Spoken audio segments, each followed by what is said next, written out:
नमस्कार दोस्तों। टमाटर 120 रुपए में मिल रहा है। अरहर की दाल 180 रुपए में मिल रही है। चीनी बढ़ रही है, दवाओं के दाम बढ़ रहे हैं और बच्चों की स्कूल फीस बढ़ गई है और तमाम तरह के जीएसटी, तमाम तरह के टैक्सेस लग रहे हैं। हम इतना सब कुछ दे रहे हैं और इतना सब कुछ देने के बाद देश के 2 दर्जन राज्य बाढ़ की चपेट में। उत्तर प्रदेश में 20 से अधिक जिले बाढ़ की चपेट में और दर्जनों लोग उत्तर प्रदेश में मर चुके हैं, सैकड़ों लोग असम में मर चुके हैं और तमाम राज्यों में मिलाकर 1000 के करीब लोग बाढ़ से मर चुके हैं। रोज आतंकी हमले हो रहे हैं, कभी नक्सली हमले हो रहे हैं। आज यही हुआ है, हमारे 3 जवान शहीद हुए और इस तरह से देश में सुशासन चल रहा है। और जब सुशासन चल रहा हो तब सरकार एक खबर प्रमोट कराती है कि अर्थव्यवस्था आने वाले वित्तीय वर्ष में, मतलब चालू वित्तीय वर्ष में जो है 2025 तक 7% की दर से बढ़ेगी। बहुत अच्छी बात। इतनी सब चीजें हैं तो लगता है देश के अंदर तो खुशहाली होनी चाहिए या दर्द से लोगों को कराहना चाहिए। क्या है सच?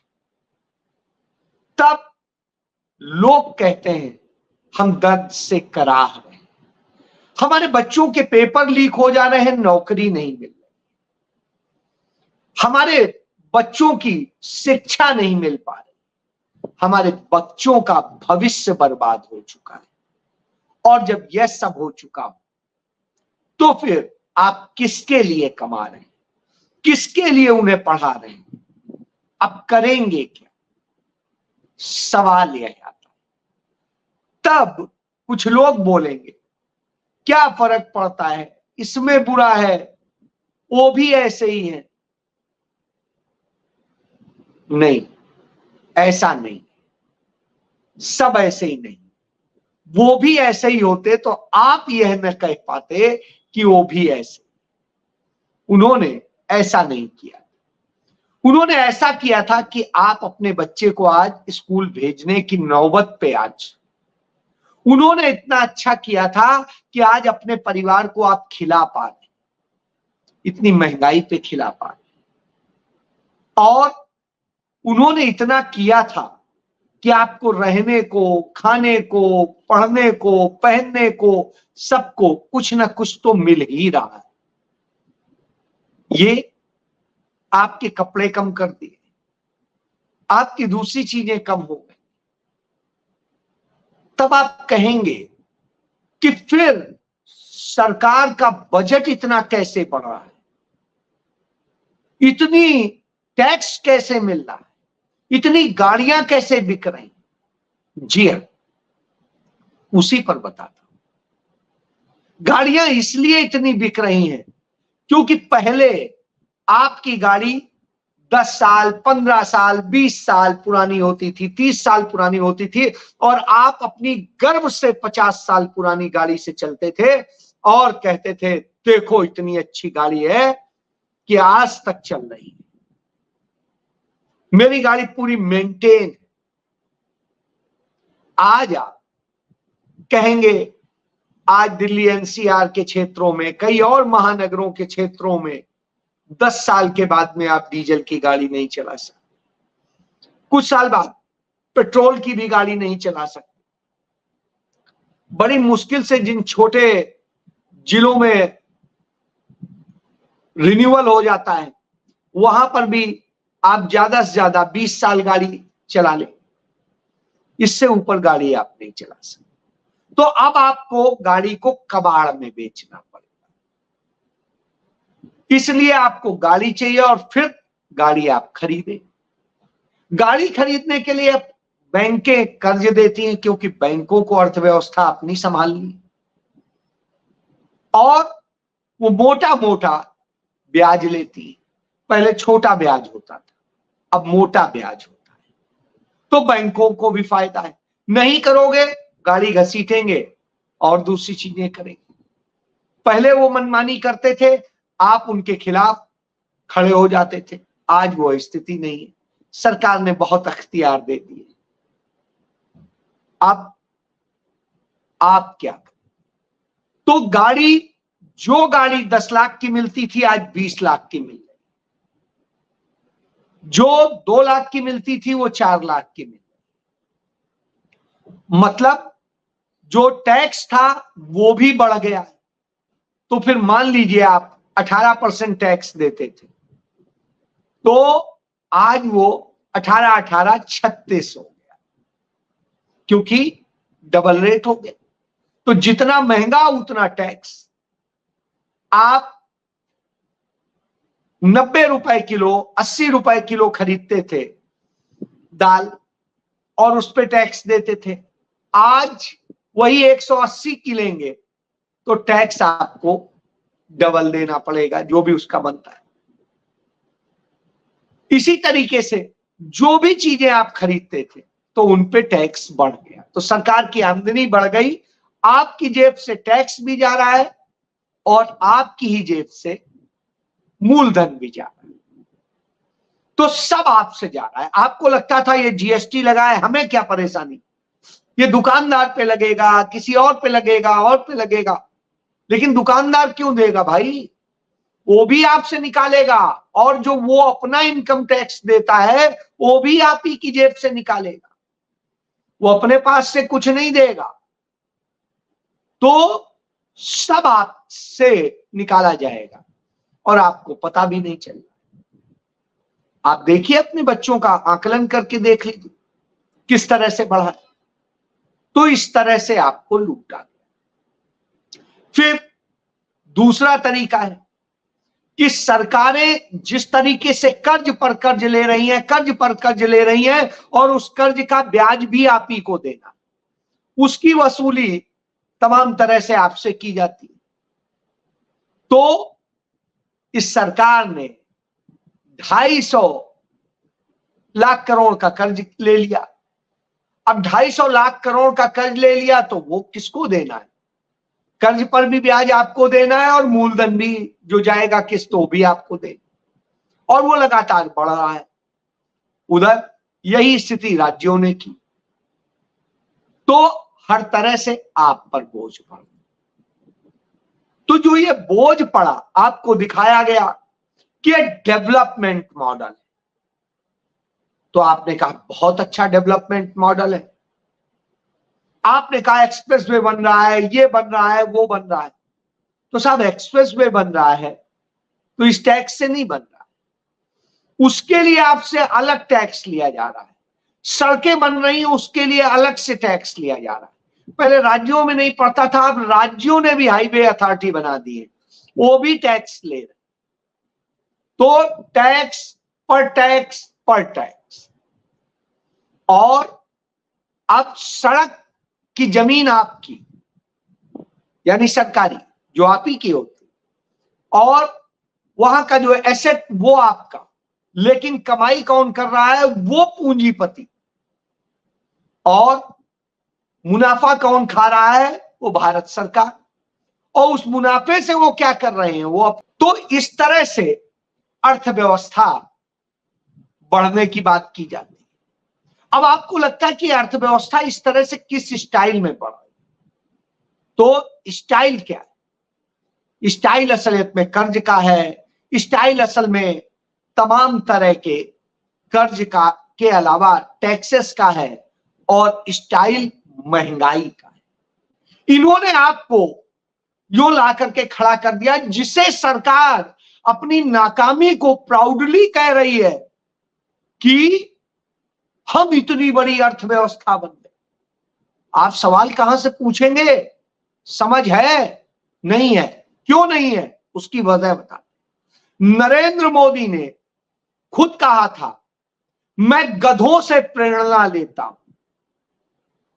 और हमारे यहां गुजरात में गधे होते हैं, उन गधों से प्रेरणा लेकर के हमने किया, और गधों से जब प्रेरणा लेता हूं तब मैं इतना काम करता हूं। बहुत सही। तो उन्होंने गधों से प्रेरणा ली। अब वो किसे गधा कह रहे हैं इसका आप मतलब समझिए। आपको उन्होंने कहा कि नाले में गैस का पाइप डाल करके वो चाय बनाता है, आपने तालियां पीट दी। उन्होंने कहा हमने रडार को फेल कर दिया बादलों में और उसमें जाकर के और ये कर दिया, आपने तालियां पीट दी। उन्होंने कुछ और कह दिया कि हमने युद्ध रुकवा दिया, आपने तालियां पीट दी। उन्होंने कह दिया कौन सी हम बीट एनर्जी पे उस पे कर रहे हैं साहब, आपने तालियां पीट दी। वो जो भी कहते गए आपने कर, वो गलत इतिहास बताते गए, गलत भूगोल बताते गए, गलत चीजें बताते गए, आप तालियां पीटते रहे और वो खुश रहे। क्यों? क्योंकि उन्होंने तो गधा बना दिया, वो गधों से प्रेरणा ले रहे। तो गधों से प्रेरणा लेने का नतीजा यह है कि उन्होंने समझ लिया कि कैसे गधा बनाया जाए। आप बन के चल रहे। अब इस समय वो गधा बना रहे हैं। कैसे? इतने असम में बाढ़ आई हुई है, दूसरे तमाम संकट खड़े हैं, सब कुछ। वहां के मुख्यमंत्री उस संकट से निपटने के बजाय रांची में आते हैं, चुनाव प्रचार के हिसाब से वो रैली करते हैं और वहां वो गढ़ते हैं कि कैसे हम ये करेंगे। और वो एक आंकड़ा बताते हैं कि वहां पे 40% मुस्लिम आबादी हो गई है। बड़ी हंसी आती है जब लोगों ने तालियां पीट दी और वो बता देते हैं कि 1951 में वहां 12% मुसलमान था, जबकि सत्यता यह है कि 1951 में भी वहां पर 25% मुसलमान। हिंदू ने भी ग्रोथ करी, मुस्लिम्स ने भी ग्रोथ करी, बॉर्डर स्टेट है, स्वाभाविक सी बात है। तो आज वहां तकरीबन 35% मुस्लिम आबादी है। तो ऐसी स्थिति में आप यह कह दें, और यह तकरीबन इसलिए कह रहा हूं क्योंकि जनगणना नहीं हुई है, चाहे जो आंकड़े कह दी, असलियत में इससे कम भी हो सकती। तो ऐसी स्थिति में आप यह मान के चलिए कि कुछ भी कहानी गढ़ देंगे और आप उसी में नफरत में बिल्कुल आमादा हो जाएंगे। मुझे आज भी याद है, मैं केरल घूम के आया और मैंने बताया कि केरल में इतनी अच्छी व्यवस्थाएं हैं, ऐसे है, ये है, वो है। तो ऐसे बात होने लगी तो हमारे एक पूंजीपति मित्र वो हमसे कहते हैं अरे वहां पे मुसलमान है इसलिए ऐसा है। हमने कहा भाई कौन से आंकड़े पे बात कर रहे हो आप, कितनी मुसलमानों की आबादी? और फिर मैंने उन्हें आंकड़ा बताया, तब वो चुप हुए। तो इस तरह का ज्ञान दे करके जो वो भी संघ की शाखा में सुबह जाते हैं, तो उस तरह के लोग जो हैं, वो जो ज्ञान दिया जाता है वो आपको नफरत पनपाने के लिए दिया जाता है।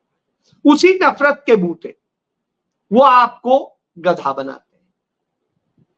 आज भी वो यही कर कि जब बाढ़ आई है तो बाढ़ से निपटने, लोगों को राहत देने और सैकड़ों लोग मर गए हैं उनके लिए करने की बजाय हिंदू मुस्लिम आबादी की बात कर।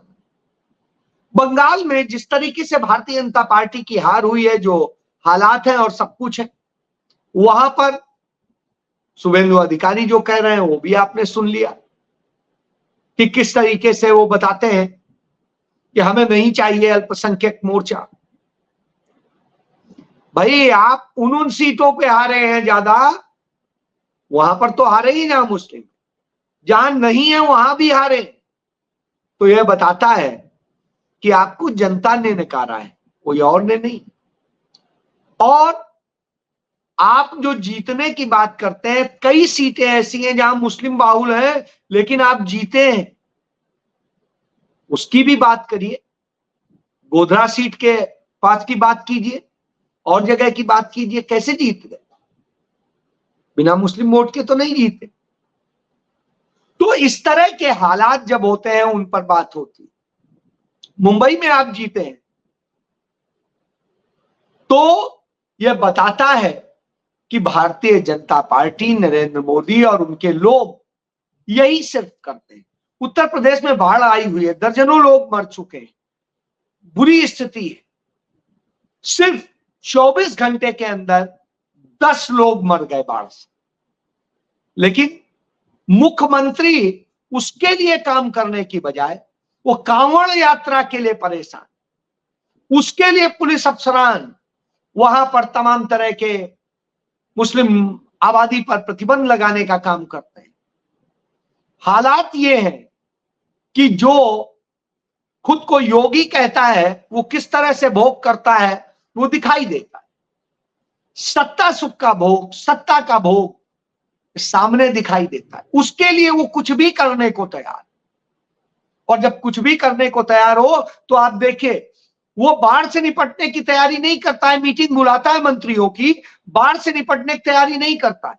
अपने 30 मंत्रियों की ड्यूटी लगाता है कि जिन 10 विधानसभा सीटों पर उपचुनाव होना है वहां कैसे जीता जाए। यदि उन्हीं की ड्यूटी लगाते कैसे बाढ़ से निपटा जाए। और बाढ़ से निपटने के लिए तमाम वायदे किए गए थे, यहां पे भी किए गए थे और असम में भी किए गए, अमित शाह ने किए थे, लेकिन आज तक क्या हुआ? कुछ नहीं। तो जब गधों से प्रेरणा इसीलिए नरेंद्र मोदी लेते हैं क्योंकि आप जब गधे बन जाते हैं, क्योंकि उन्हें पता है ये गधे ही उन्हें सत्ता पे बैठाएंगे।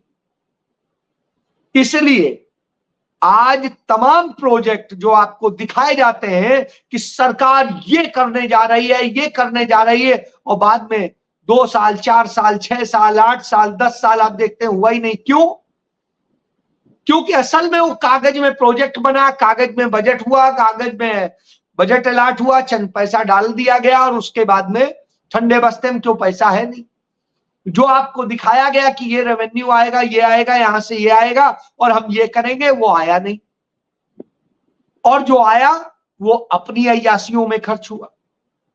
यही वजह है कि हालात बद से बदतर है और लोग मर रहे हैं, वो मर रहे हैं सबसे ज्यादा जो गधे बन जाते हैं। तो अब फैसला आपको करना है कि आपको नरेंद्र मोदी को प्रेरणा देनी है या आपको उन्हें आईना दिखाना है। जय